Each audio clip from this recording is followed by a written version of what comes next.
법무부에서 이렇게까지 하느냐 하는 그런 생각이 좀 들었고, 저희 검사들은 그래서 이게 뭐 사실상 결국 수사팀을 힘들게 하고, 수사팀이라고 하는 건 수사를 이렇게 앞으로 자꾸 치고 나가게 해줘야 되는데, 이렇게 자꾸 뭔가를 따지고, 물론 뭐 다 필요해서 하다고는 하지만 수사하는 사람들이 느끼기에 이게 좀 정당하고 합당하지 않고 좀 이게 좀 도가 지나쳤다라고 한다면 수사하는 사람들은 그런 것을 외압이라고 느낍니다. 대검에 보고를 하면 거의 대부분 법무부로 그냥 자동으로 넘어가서 장관님의 그 재가를 받아서 일을 처리하는 식으로 지금 문화가 바뀌어 있습니다. 그래서 이거를 상부 보고를 하게 되면은 자동으로 법무부에 넘어가고, 법무부에서는 이걸 알면은 지난번 선거법 적용 때와 마찬가지로 이것에 대한 허가를 신속하게 해주지 않을 것이 저희 수사팀에서는 너무 자명하게 보였고, 이 수사라고 하는 것이 초기에 어떤 그 사태를 딱 장악해가지고 어느 정도까지 갈 때는 그거는 막 정말 그 표범이 그 사냥하듯이 할 수밖에 없는 상황이고, 막 그렇게 해서 이 사건이 잘 마무리된다면은 저는 뭐 어떤 불이익이라도 감수할 용의가 있고 그런 생각을 한 건 사실입니다. 이거는 그야말로 법원에 제기된 공소를 취소시키기 위한 어떤 하나의 과정이 아닌가. 이게 처음부터가 단추가 잘못 끼워지고 원칙에 위배됐기 때문에 이런 일이 벌어지는 것이지, 앞하고 뒤를 바꿔갖고 생각하면 저는 안 된다고 생각합니다. 우리 정의는 혹시 조직을 사랑합니까? 네, 대단히 사랑하고 있습니다. 사랑합니까? 네. 혹시 사람이 충성하는 건 아니에요? 저는 사람에 충성하지 않기 때문에 제가 오늘도 이런 말씀을 드립니다. 사람에 충성하지 않기 때문에 제가 오늘도 이런 말씀을 드립니다.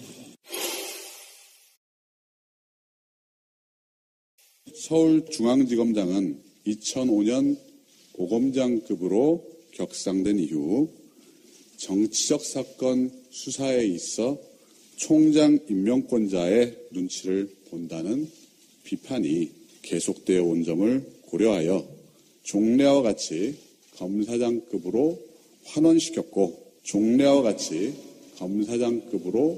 환원시켰고 현재 서울중앙지검의 최대 현안인 최순실 게이트 추가 수사 및 관련 사건 공소 유지를 원활하게 수행할 적임자를 승진 인사하였습니다.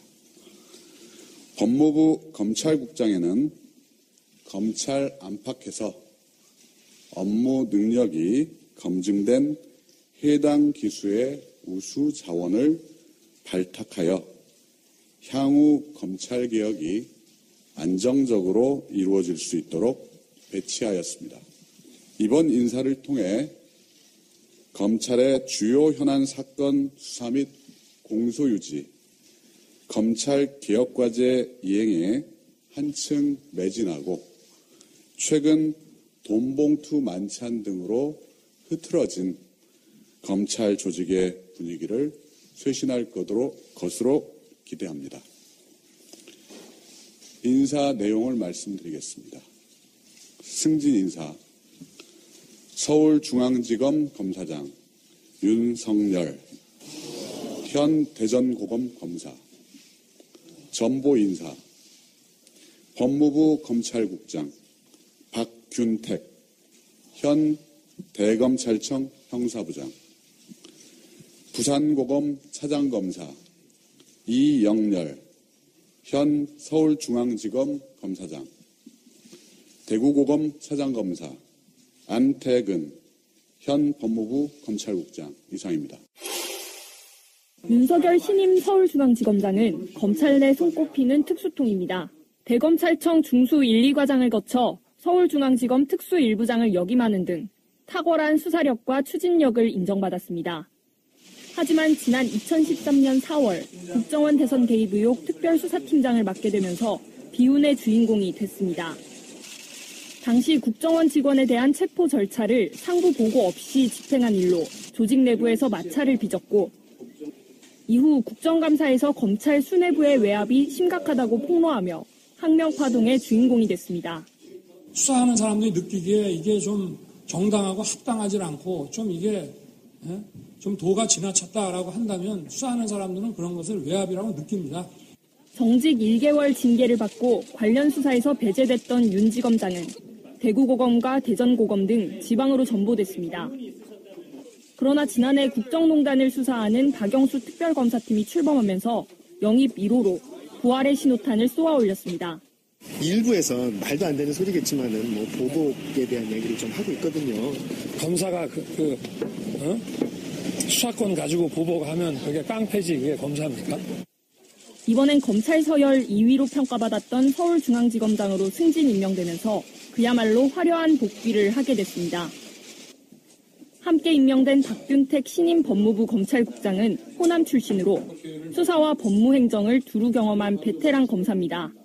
노무현 정부의 사법제도 개혁 추진위원회에 참여했고 실무수사 경험을 토대로 교통사고나 음주운전 처벌 기준을 만드는 등 민생과 밀접한 제도 개선에 주력하기도 했습니다. 틀에 박힌 서열이나 기수를 배제하고 적임자를 발탁한 두 사람의 파격 인사는 문재인 정부의 검찰 인사 코드를 분명하게 드러냈다는 평가를 받고 있습니다.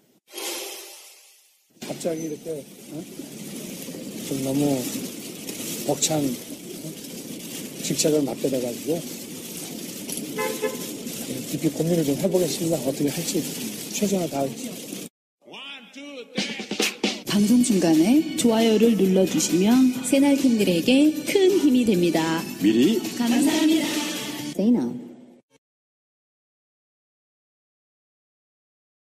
종편을 봐봤어요. 종편도 많이 바뀌었잖아요, 최근에는. 근데 이 사람들이 흠을 잡고 싶어 하나 흠을 잡을 게 없으니까 종편에 있는 예전에 박근혜 빨던 인사들이 팬심으로 문재인 대통령 뒤하는 게 보여요.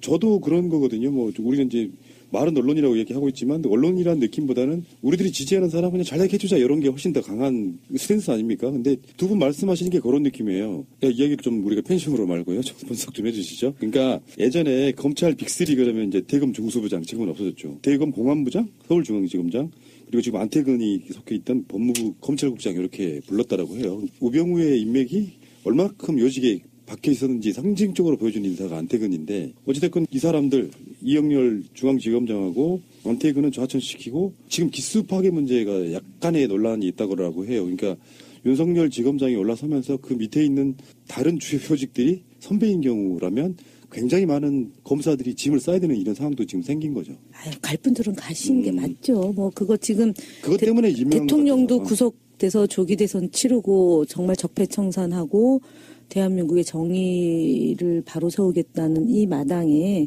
검찰이 그동안 우병우를 두둔하기 위해서 얼마나 많은 일을 저질렀습니까? 그리고 심지어 지금 만찬 돈봉투 사건 때문에 제대로 조사하라고 그랬는데 그걸 계속 뭉개고 있다가 대통령이 나서니까 그제서야 무슨 뭐 관행이다, 관례다 이런 식으로 얘기를 하고 사표 내고 그다음에 법무부 차관도 또 보란듯이 사표 내고 이렇게 세상이 바뀌는 것을 모르는 이 권력 집단의 이 기수파기라는 게 지금의 사실은 대한민국의 큰 요동과 같은 진짜 보이지 않는 그러니까 혁명과 같은 상황이잖아요. 지금 그러니까 촛불 민심에 의한 촛불 혁명이라고 얘기하고 그다음에 총칼 없는 혁명인데 이 순간에도 지금 이제 이렇게 여전히 갇혀서 자기들의 조직의 보시를 위해서 하는 사람들에게 국민들이 철퇴를 가하는 거죠. 그것을 대신해서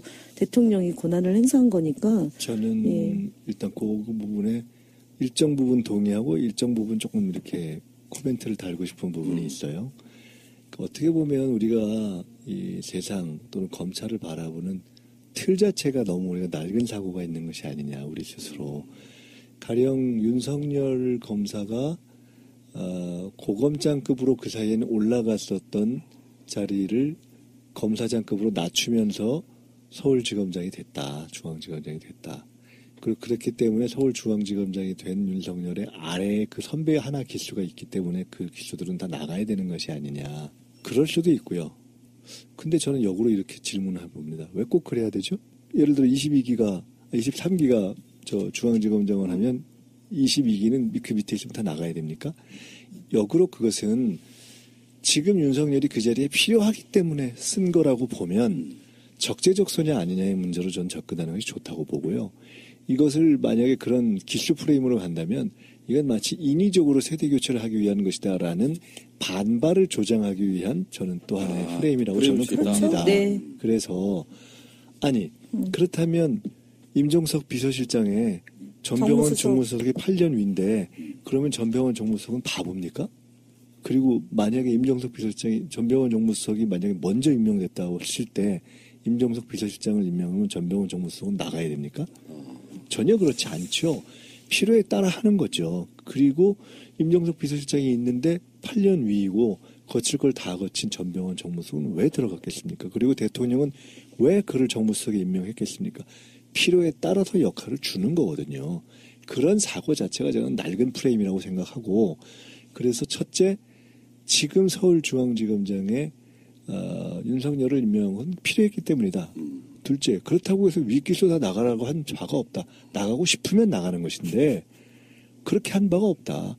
그중에서 정상적인 사람은 남고 찜찜한 사람은 나가는 건 본인의 문제고 그러나 그것을 기수 프레임으로 얘기하는 것은 저는 낡은 그것 또한 악의적인 프레임이다 이렇게 보고요. 하나만 더 말씀드린다면은 전 이렇게 봅니다. 민정수석이 조국 수석이 임명이 됐을 때 이제 검찰 개혁의 문제를 어떻게 풀어가느냐에 대해서 저는 상당히 주의 깊게 봤어요. 그리고 조국 교수가 뭔가 검찰 개혁이라든가 어떤 새로운 어떤 법적 정의를 세우는데 역할을 할 거라고 예상하고 있었는데 장관이 아니고 절로 가는구나라는 걸 보면서 근데 저것이 전체적인 아이디어를 짜는 데서 좋을 수도 있겠구나 한편 생각을 하면서도 굉장히 조심스럽고 섬세하게 접근해야 될 텐데라는 생각을 했던 적이 있어요. 그런데 최근 진행되는 것은 어떻게 보면 인위적인 전략적인 접근에 의한 그런 개혁의 측면보다도 대통령 스스로 지적했듯이 이건 공직기강의 문제거든요. 공직기강의 문제고 정권이 일부러 만들어낸 것이 아니지 않습니까? 자기들이 사고치고 자기들이 지금 나가야 되는 상황이 된 거잖아요. 그렇기 때문에 이것을 무슨 검찰 개혁, 어떤 세대교체, 기수 파괴 그렇게 해서 혹시 줄 어떤 사태와 항명이 이루어지는 것이 아닌가라고 몰아가는 것 자체가 굉장히 저는 낡은 시각이다. 저는 이렇게 봅니다. 알겠습니다. 기존의 마인드다. 이런 거고. 잘못하셨네요. 아니 지금 푸른나무님이 아니라 아니, 그러니까, 전통적인 보수 네. 언론들이 그런 식으로 접근해요. 잘못하셨어요. 그렇게 이야기를 하고 있더라라고 네, 전해준 거예요. 전해준 것도 잘못한 것 같아요. 좀 고인물은 나라서 나가라는 시그널도 될 수 있잖아요. 그리고 나가지 적체가 말라는 뜻은 아니죠. 그리고 이게 워낙에 자리는 많지 않고 사람은 많다 보니 그렇게 되면 좀 이렇게 빠져줘야지 또 밑에 기수들이 올라가고 이렇게 되는 거 아닌가요? 그리고 검사 그만뒀다고 직업이 없는 게 아니잖아요. 정치인들은 전 기본적으로 근데 검사가 기수 위아래냐 뭐냐 이게 중요한 게 아니라 올바르냐 아니냐가 중요하다고 봅니다. 검사가 진짜 그 검이 다른 의미에서 어떻게 보면 칼잡인데 올바른 진짜 활인검을 쓰느냐 아니냐 이제 어디서 무슨 야비한 칼을 쓰느냐 이 차이인 거죠. 이게 실제로 오늘 인사 나온 윤석열 서울중앙지검장 말고 박균택 이분이 이제 사실상 아까 제가 말씀드린 것처럼 예전에 빅4에서 현재 빅2가 지금 서울중앙지검장하고 검찰국장으로 알려져 있어요. 우리는 그렇게 이미지화 시킬 것이 생각은 없는데 검찰 개혁의 핵심인 두 자리를 동시에 딱 임명했는데 저는 그 생각을 했거든요. 이영렬과 안태균이 그 스캔들이 딱 터지는 순간에 보고 이건 정말 하늘이 도와주고 있구나라는 생각을 했거든요. 정말 기가 막힌 타이밍에 그 두 자리가 공교롭게도 같은 사건에 얽혀서 지금 돈봉투 만찬으로 연결됐기 때문에 이건 정말 하늘도 돕고 있다. 필연이 그렇게 우연으로 나타난 건데 아직까지는 보면 대통령에게도 우리 국민에게도 우리 나라에게도 저는 운이 따르고 있다고 생각합니다. 그러니까요. 문재인 대통령이 지금 보여주고 있는 모습에 원해왔던 바로 그 그림을 그냥 바로 그려버리니까 기다림도 필요 없는 상태에 10일이라는 시간이요. 마치 한 1년간의 개혁을 한꺼번에 보는 것 같은 그런 느낌이라 사실 우리가 받아들이기도 좀 벅찰 정도예요. 그냥 이런 걸 잘 모르시는 분들은 그랬어? 누가 임명됐어? 윤석열은 아는 사람이 있으니까 윤석열 임명시켰는데 요거 대단한 거네 이야기하는데 오늘 아침에 방송 들어오기 전에 두 분 말고 어떤 분하고 잠깐 만나서 얘기를 하는데 그분 정치를 좀 잘하신 분이에요. 근데 딱 하는 말이 그러더라고요. 정말 준비 많이 했구나. 그러니까 머릿속에 생각이랄까 준비를 엄청 많이 해서 하나씩 흘리는 모습에 굉장한 기대를 갖게 해서요. 이게 지금 인수위가 없는 것이 오히려 복이 아니냐 싶을 정도예요. 최근에 이런 몇 가지 모습을 보면서 이것은 대통령이 진짜 오래 생각한 일이다라는 느낌을 갖는 것들이 있어요. 가령 우리 김혜환 대변인 잘 아시겠지만 예를 들어 선거 과정에 저희가 대통령 그러니까 후보로서의 후보 시절의 경호 문제를 굉장히 고민했잖아요. 본인 후보의 철학이 일단 막 빡빡하게 막 옆을 이렇게 국민 대중과의 거리를 차단하는 그런 경우를 워낙 싫어했기 때문에 그때 저희 막상 캠프는 힘들었거든요. 그런데 계속해서 그 부분에 대해서 그래서 그 성소수자 그때 어떤 그 막 해프닝도 있고 그랬잖아요. 근데 그걸 보면서 제가 저 양반이 독일의 메르켈 같은 그런 걸 생각하시나 봐 이랬던 적이 있어요. 주변 사람들 얘기를 하면서 제가 전에 말씀드렸는지 모르겠는데 메르켈 저 총리 가면 집 앞에서 경찰 2명 서 있거든요. 그 바로 밑에 마트 있고 그래서 장 보러 가고 이런단 말이에요. 근데 딱 누가 바로 그런 걸 생각하신다고 얘기를 하더라고요. 그러니까 무슨 얘기냐면 본인이 스스로 그런 걸 생각하고 정말 끝난 뒤에 뭐 소주 한 잔 마시고 이거 얘기가 그냥 하는 게 아니라 생각을 한 거예요. 제가 볼 때는. 그러니까 그런 류의 또는 뭐 이번에 취임할 때 야당 당사를 찾아가겠다 이런 얘기를 누차 했고 실제로 야당을 다 돌아가 만났잖아요. 그러니까 생각을 한 거예요. 이게 그냥 기획이라는 측면이 아니라 즉흥적인 게 아니다. 본인이 생각을 실제로 한 거예요. 그런 것들이 묻어나오는 것이어서 저는 그런 그리고 5.18에 가는 대통령이 되겠다고 말씀하셨잖아요. 간 거예요. 그러니까 그런 거 하나하나가 그러니까 사실 대통령이 어떤 개별 정책도 중요하지만 그런 것들에 대한 역사적 의미를 어떻게 부여하느냐가 중요한데 생각을 한 것들이 묻어나오기 때문에 거기서 힘이 나오는 것이다. 이렇게 저는 생각 들어요. 뭐 상대적으로 그렇게 많은 조명을 받고 있지는 않은데 조국 수석 임명, 윤석열 서울중앙지검장 임명 요거보다 훨씬 더 쇼킹한 뉴스는 사실은 김상조 교수의 공정거래위원장 임명이었거든요. 오죽했으면은 자유한국당에서도 그런 논평이 나왔다 그래요. 제거해달라고. 정치나 검찰 이런 쪽 이슈는 훨씬 더 상대적으로 많이 평가를 받고 있는데 김상조 교수가 걸어온 길을 보면 또는 윤석열 검사가 걸어온 길을 보면 그 인사를 통해 가지고 개혁하겠다는 의지를 그냥 제대로 보여주는 거고 그런 평상시 지론을 가진 사람들이 어떤 특정 분야의 개혁을 이끌어내는 데 있어 갖고 굉장한 큰 그림이 있는 게 아닌가 싶어 가지고요. 오히려 이게 두려울 정도예요. 인수위도 없는 개혁 드라이브를 쭉 걸쳐가다가 나중에 대대적인 비판에 시달릴 상황이 빨리 올까 봐 두려운 거 있잖아요.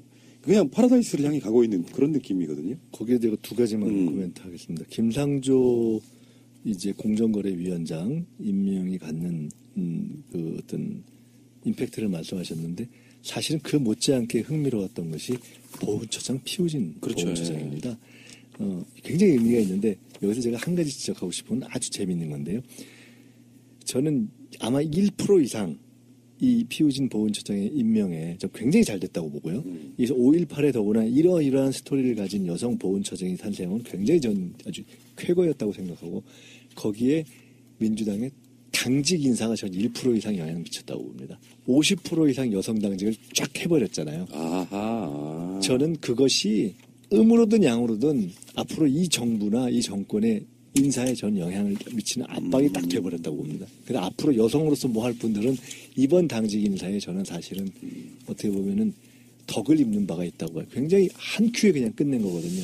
그리고 두 번째로 김상조, 그러니까 그런 의미가 있는 거예요. 당청이 주고받고 하는 거예요. 그리고 김상조 교수는 전 2가지로 보는데 하나는 저는 김상조 교수가 처음에 이제 김광두 위원장님하고 같이 영입될 때 저 양반은 경제수석 아니면 공정거래위원장이겠구나 이렇게 생각했었어요. 그러니까 본인이 스스로 전체적인 경제 방향에 대한 방향타에 대한 고민을 해온 분이기 때문에 그 오마이스쿨에서 한 몇 년 전에 이 우리나라 경제에 대한 강의를 이렇게 온라인으로 한 걸 제가 얼마 전에 그걸 다운받아서 한번 쭉 본 적이 있어요. 그래서 이분이 영입되기 전에 선대위 때 제가 우연히 제가 공부했습니다 이제 이러고 그랬는데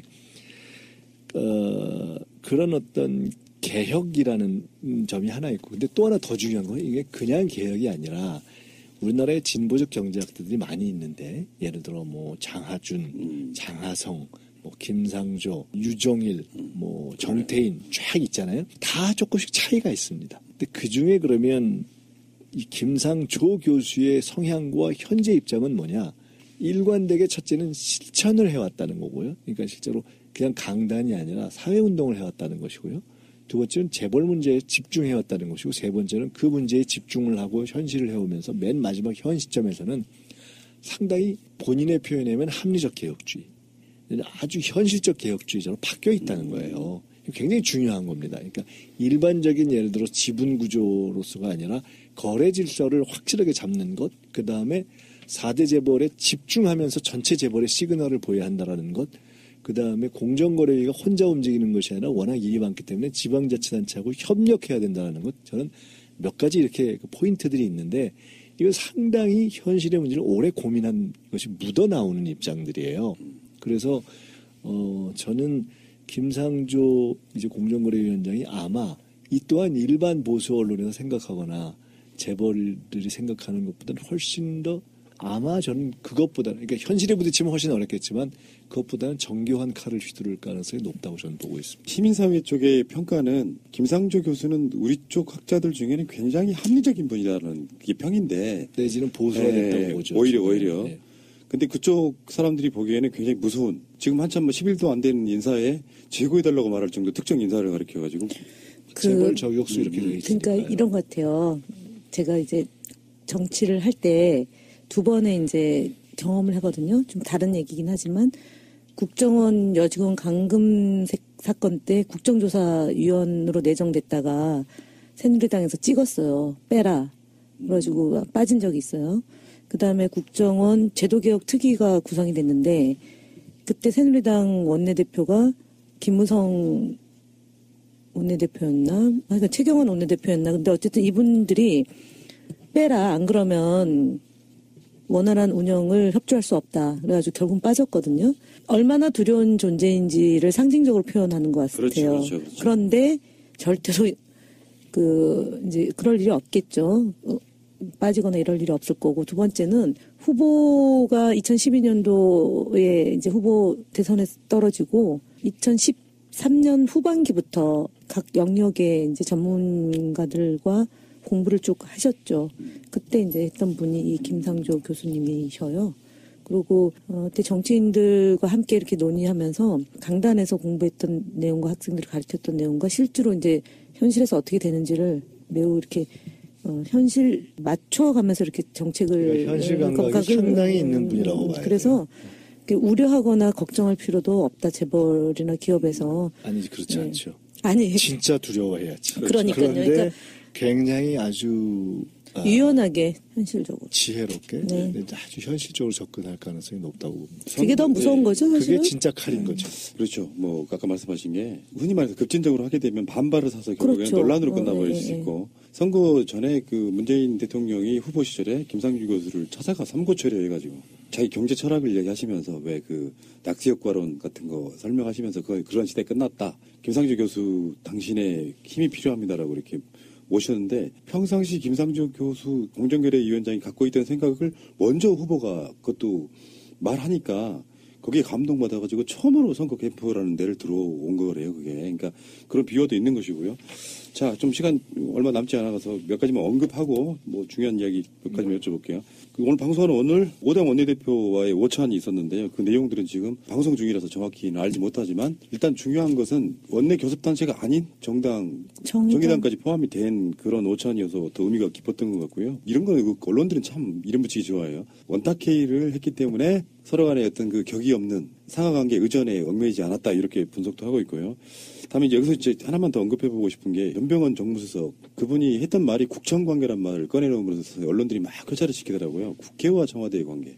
원래는 이제 당청 관계라는 이야기를 엄청나게 많이 썼잖아요. 지금까지는. 그런 의미를 조금만 짧게 좀 말씀 좀 해주실래요? 간단히 말씀드리면 당청 관계는 주로 여권 내부의 그 여당과 그 청와대의 관계를 얘기하는 거라면 지금은 여소야대라는 협치가 불가피한 상황에서 국회 일반과 청와대의 관계가 중요하다라는 점을 지적하는 것이 하나가 있고 집권당의 측면에서는 그런 과거와 달리 국정관계를 활성화하기 위한 것으로서의 집권당, 즉 어떻게 보면 여권 전체 내에서 정치적인 교량 역할을 해야 되는 측면이 있다라는 것이 또 하나 주어지는 과제여서 저는 이제 확인해봐야 되겠습니다만 이제 원내대표 회담 하기 전에 우원식 원내대표하고도 얘기 조금 했었습니다만은 그런 국정관계를 활성화하기 위해서 궁극적으로는 성공적인 국정운영, 개혁적인 국정운영을 위해서 한편으로는 청와대와의 동반자가 되지만 또 한편으로는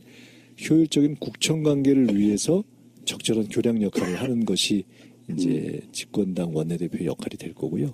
또 한편으로는 우원식 대표가 늘 이제 최근에 얘기하지만 을의 입장으로 정치한다. 을의 마음을 헤아리는 정치를 한다. 그것이 중요하다고 보는 화두가 하나 나올 거라고 보고요.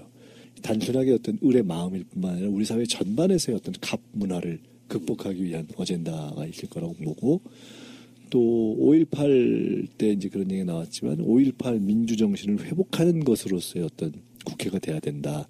뭐 개헌 얘기가 나오더라도 그것 또한 그런 정신에서 접근해야 된다. 뭐 이런 정도를 일단 저는 우 대표는 얘기했을 거라고 보고요. 나머지 문제에 대해서는 이제 서로 첫 자리니까 격식 없이 쟁점들을 좀 쏟아 놨겠죠.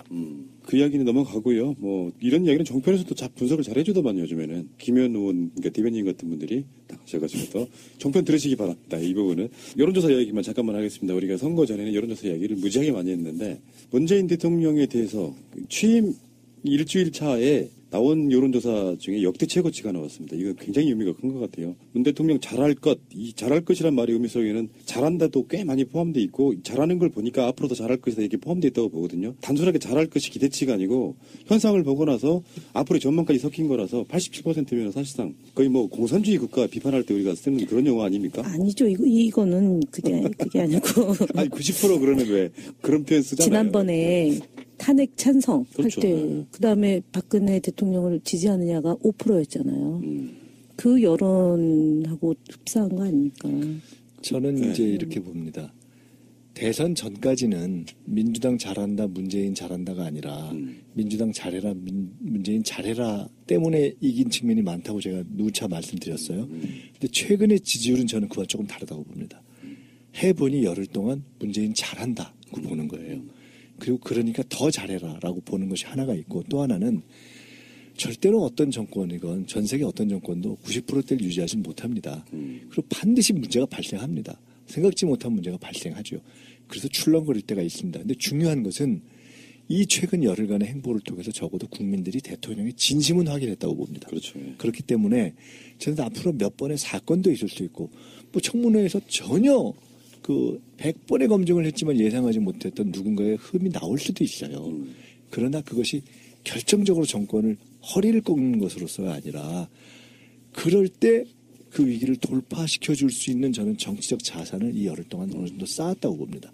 그런 의미로서의 지지도가 있고, 그래서 국민들이 혹 뭐 인생이라는 게 그런 거니까 어려운 문제가 생길 수 있지만 그래도 문재인 대통령이 저런 마음을 갖고 우리 편이구나 라는 각도에서 그래도 조금 더 힘을 줘야지 하는 것이 지속될 가능성이 생겨서 저는 그런 점에서 굉장히 국정개혁을 풀어갈 동력이 생겼다는 점에서 귀한 의미가 있다. 이렇게 봅니다. 이제 저희 쪽은 이제 그렇게 보고, 지금 자유한국당, 국민의당, 바른정당, 정의당의 지지율이 각각 한 자릿수, 사당이 다 한 자릿수인 것은 또 초유의 일이잖아요. 8%, 7% 그래요. 예.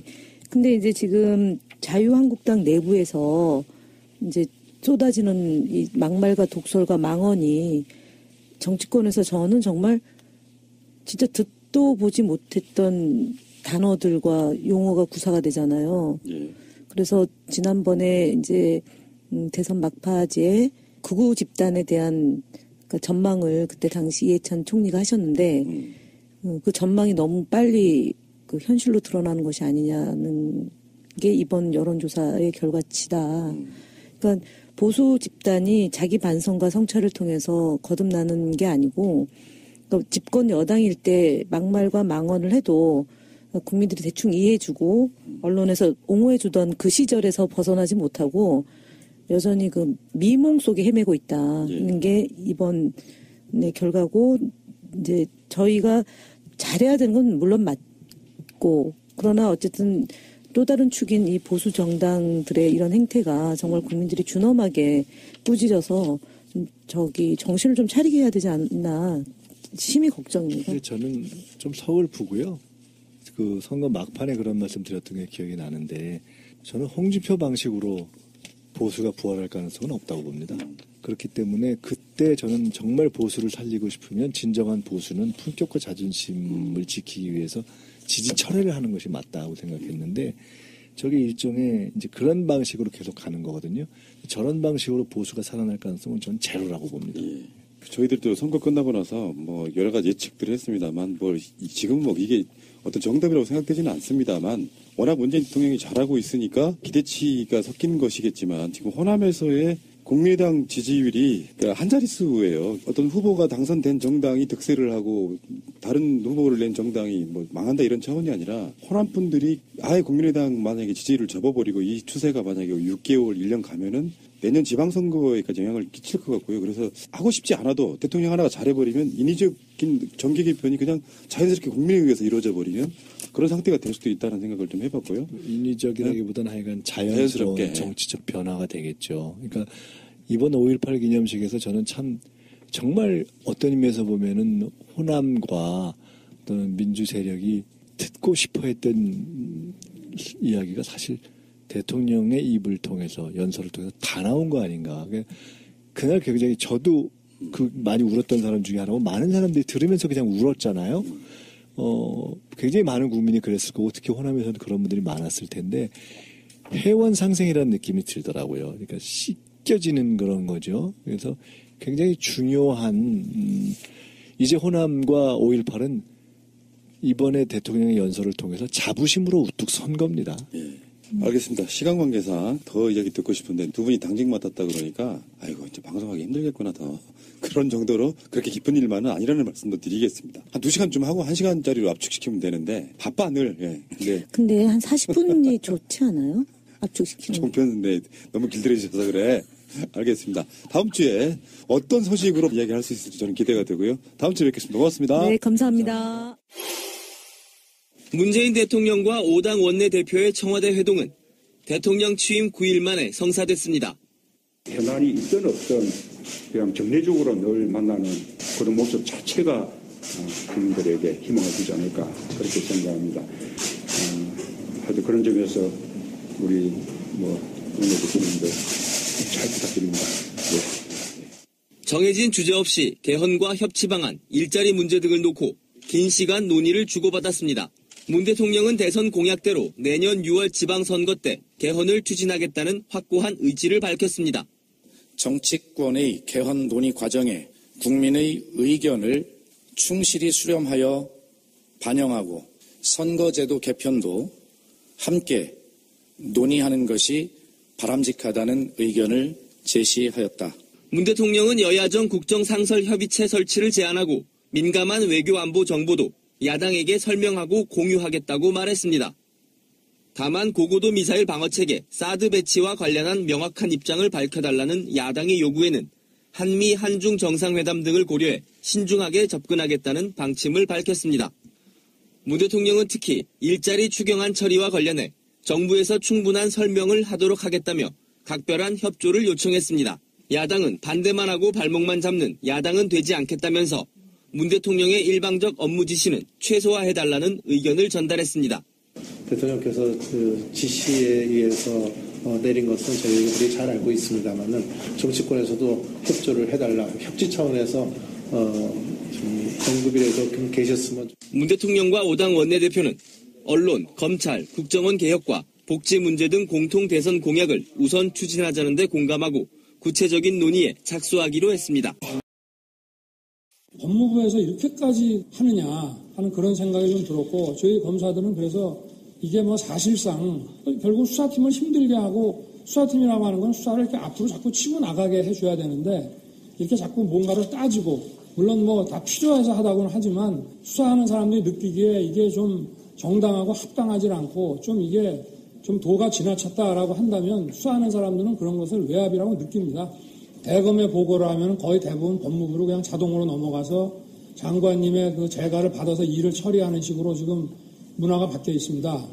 그래서 이거를 상부 보고를 하게 되면은 자동으로 법무부에 넘어가고 법무부에서는 이걸 알면은 지난번 선거법 적용 때와 마찬가지로 이것에 대한 허가를 신속하게 해주지 않을 것이 저희 수사팀에서는 너무 자명하게 보였고 이 수사라고 하는 것이 초기에 어떤 그 사태를 딱 장악해가지고 어느 정도까지 갈 때는 그거는 막 정말 그 표범이 그 사냥하듯이 할 수밖에 없는 상황이고 막 그렇게 해서 이 사건이 잘 마무리된다면은 저는 뭐 어떤 불이익이라도 감수할 용의가 있고 그런 생각을 한 건 사실입니다.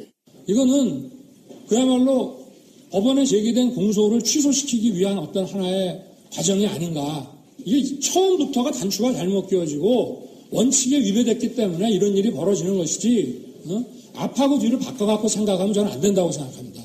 우리 정의는 혹시 조직을 사랑합니까? 네, 대단히 사랑하고 있습니다. 사랑합니까? 네. 혹시 사람이 충성하는 건 아니에요? 저는 사람에 충성하지 않기 때문에 제가 오늘도 이런 말씀을 드립니다. 사람에 충성하지 않기 때문에 제가 오늘도 이런 말씀을 드립니다. 서울중앙지검장은 2005년 고검장급으로 격상된 이후 정치적 사건 수사에 있어 총장 임명권자의 눈치를 본다는 비판이 계속되어 온 점을 고려하여 종래와 같이 검사장급으로 환원시켰고 현재 서울중앙지검의 최대 현안인 최순실 게이트 추가 수사 및 관련 사건 공소 유지를 원활하게 수행할 적임자를 승진 인사하였습니다. 법무부 검찰국장에는 검찰 안팎에서 업무 능력이 검증된 해당 기수의 우수 자원을 발탁하여 향후 검찰개혁이 안정적으로 이루어질 수 있도록 배치하였습니다. 이번 인사를 통해 검찰의 주요 현안 사건 수사 및 공소유지, 검찰개혁과제 이행에 한층 매진하고 최근 돈봉투 만찬 등으로 흐트러진 검찰 조직의 분위기를 쇄신할 것으로 기대합니다.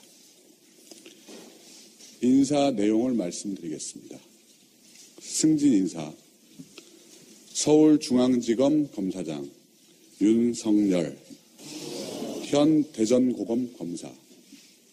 전보 인사, 법무부 검찰국장 박균택, 현 대검찰청 형사부장.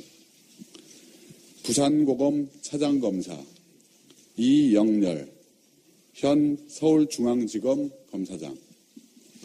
대구고검 차장검사 안태근, 현 법무부 검찰국장. 이상입니다. 좀 너무 벅찬 직책을 맡게 돼가지고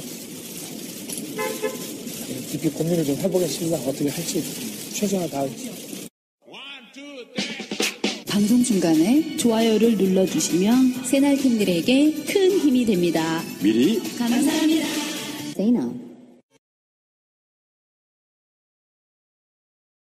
종편을 봐봤어요. 종편도 많이 바뀌었잖아요, 최근에는. 근데 이 사람들이 흠을 잡고 싶어 하나 흠을 잡을 게 없으니까 종편에 있는 예전에 박근혜 빨던 인사들이 팬심으로 문재인 대통령 비하하는 게 보여요. 저도 그런 거거든요. 뭐 우리가 이제 말은 언론이라고 얘기하고 있지만 언론이라는 느낌보다는 우리들이 지지하는 사람 그냥 잘 해주자 이런 게 훨씬 더 강한 스탠스 아닙니까? 근데 두 분 말씀하시는 게 그런 느낌이에요. 이야기를 좀 우리가 팬심으로 말고요. 좀 분석 좀 해주시죠. 그러니까 예전에 검찰 빅3 그러면 이제 대검 중수부장, 지금은 없어졌죠. 대검 공안부장, 서울중앙지검장, 그리고 지금 안태근이 섞여 있던 법무부 검찰국장 이렇게 불렀다라고 해요. 우병우의 인맥이 얼마큼 요직에 박혀 있었는지 상징적으로 보여준 인사가 안태근인데 어찌됐건 이 사람들 이영렬 중앙지검장하고 안태근은 좌천시키고 지금 기수 파괴 문제가 약간의 논란이 있다고 해요. 그러니까 윤석열 지검장이 올라서면서 그 밑에 있는 다른 주요 조직들이 선배인 경우라면 굉장히 많은 검사들이 짐을 싸야 되는 이런 상황도 지금 생긴 거죠. 아유, 갈 분들은 가시는 게 맞죠. 뭐 그거 지금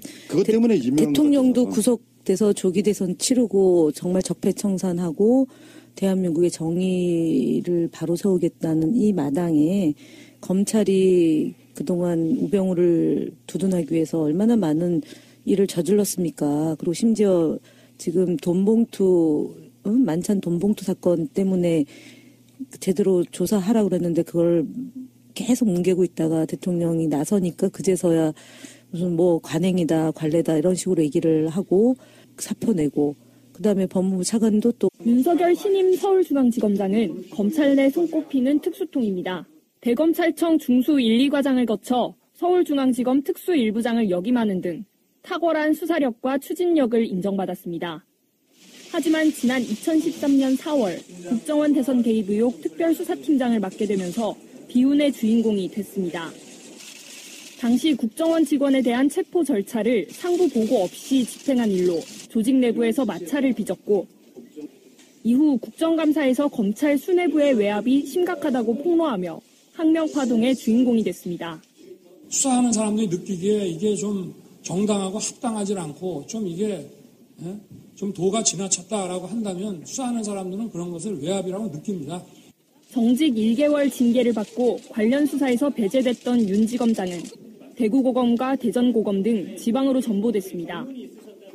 그러나 지난해 국정농단을 수사하는 박영수 특별검사팀이 출범하면서 영입 1호로 부활의 신호탄을 쏘아 올렸습니다. 일부에서 말도 안 되는 소리겠지만은 뭐 보복에 대한 얘기를 좀 하고 있거든요. 검사가 수사권 가지고 보복하면 그게 깡패지 그게 검사입니까? 이번엔 검찰 서열 2위로 평가받았던 서울중앙지검장으로 승진 임명되면서 그야말로 화려한 복귀를 하게 됐습니다. 함께 임명된 박균택 신임 법무부 검찰국장은 호남 출신으로 수사와 법무행정을 두루 경험한 베테랑 검사입니다. 노무현 정부의 사법제도 개혁 추진위원회에 참여했고 실무수사 경험을 토대로 교통사고나 음주운전 처벌 기준을 만드는 등 민생과 밀접한 제도 개선에 주력하기도 했습니다. 틀에 박힌 서열이나 기수를 배제하고 적임자를 발탁한 두 사람의 파격 인사는 문재인 정부의 검찰 인사 코드를 분명하게 드러냈다는 평가를 받고 있습니다. 갑자기 이렇게 보란듯이 사표 내고 이렇게 세상이 바뀌는 것을 모르는 이 권력 집단의 이 기수파기라는 게 지금의 사실은 대한민국의 큰 요동과 같은 진짜 보이지 않는 그러니까 혁명과 같은 상황이잖아요. 지금 그러니까 촛불 민심에 의한 촛불 혁명이라고 얘기하고 그다음에 총칼 없는 혁명인데 이 순간에도 지금 이제 이렇게 여전히 갇혀서 자기들의 조직의 보시를 위해서 하는 사람들에게 국민들이 철퇴를 가하는 거죠. 그것을 대신해서 대통령이 권한을 행사한 거니까. 저는 일단 그 부분에 일정 부분 동의하고 일정 부분 조금 이렇게 코멘트를 달고 싶은 부분이 있어요. 어떻게 보면 우리가 이 세상 또는 검찰을 바라보는 틀 자체가 너무 우리가 낡은 사고가 있는 것이 아니냐, 우리 스스로. 가령 윤석열 검사가 고검장급으로 그 사이에는 올라갔었던 자리를 검사장급으로 낮추면서 서울지검장이 됐다. 중앙지검장이 됐다. 그리고 그렇기 때문에 서울중앙지검장이 된 윤석열의 아래에 그 선배 하나 기수가 있기 때문에 그 기수들은 다 나가야 되는 것이 아니냐. 그럴 수도 있고요. 근데 저는 역으로 이렇게 질문을 해봅니다. 왜 꼭 그래야 되죠?